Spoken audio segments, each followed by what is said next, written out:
Je m'appelle Gisèle Ségingère et je suis l'auteure de L'Orient de Flaubert en images qui paraîtra aux éditions Citadel et Masneau au mois d'avril. Le bicentenaire de la naissance de Flaubert est en effet l'occasion d'aborder son œuvre sous un angle nouveau. Flaubert a affectionné la peinture orientaliste et il a fréquenté des peintres et des artistes connus, le sculpteur Pradier, le peintre Charles Glair dans sa jeunesse et plus tard Eugène Fromentin, Léon Bonnat et Léon Gérôme dans les années 1860-1870. Il a commencé à rêver de l'Orient et à écrire sur l'Orient dès sa jeunesse alors qu'il n'avait pas 20 ans.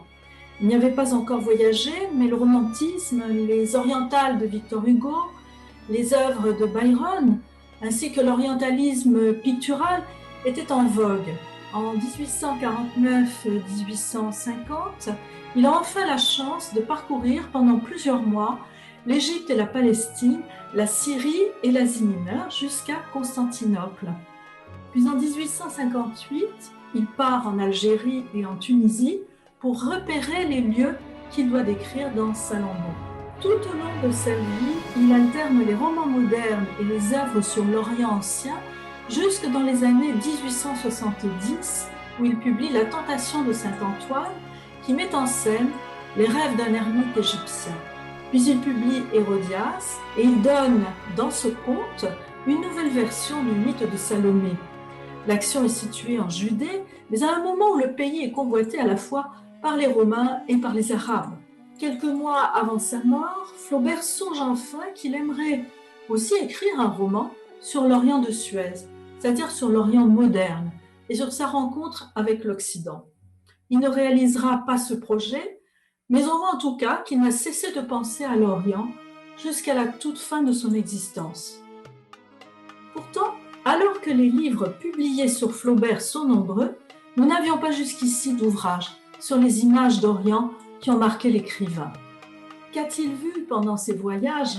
Quels sont les tableaux orientalistes ou les tableaux sur l'Orient ancien, des peintres vénitiens ou des peintres classiques qu'il a admirés au Louvre et dans les musées italiens?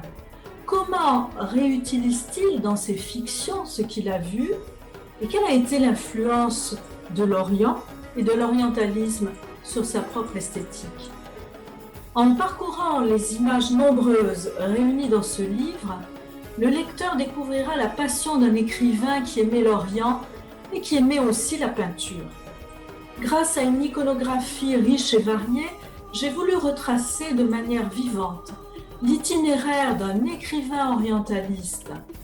Son Orient est bien différent de celui des autres écrivains, de celui de Chateaubriand, de Lamartine et de Nerval.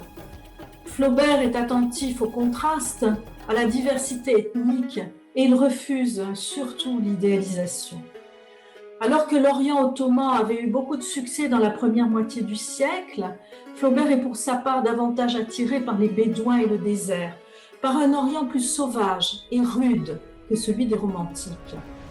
Avec des peintres comme Fromentin et Guillaumet, Flaubert a participé à la transformation de l'orientalisme de son époque.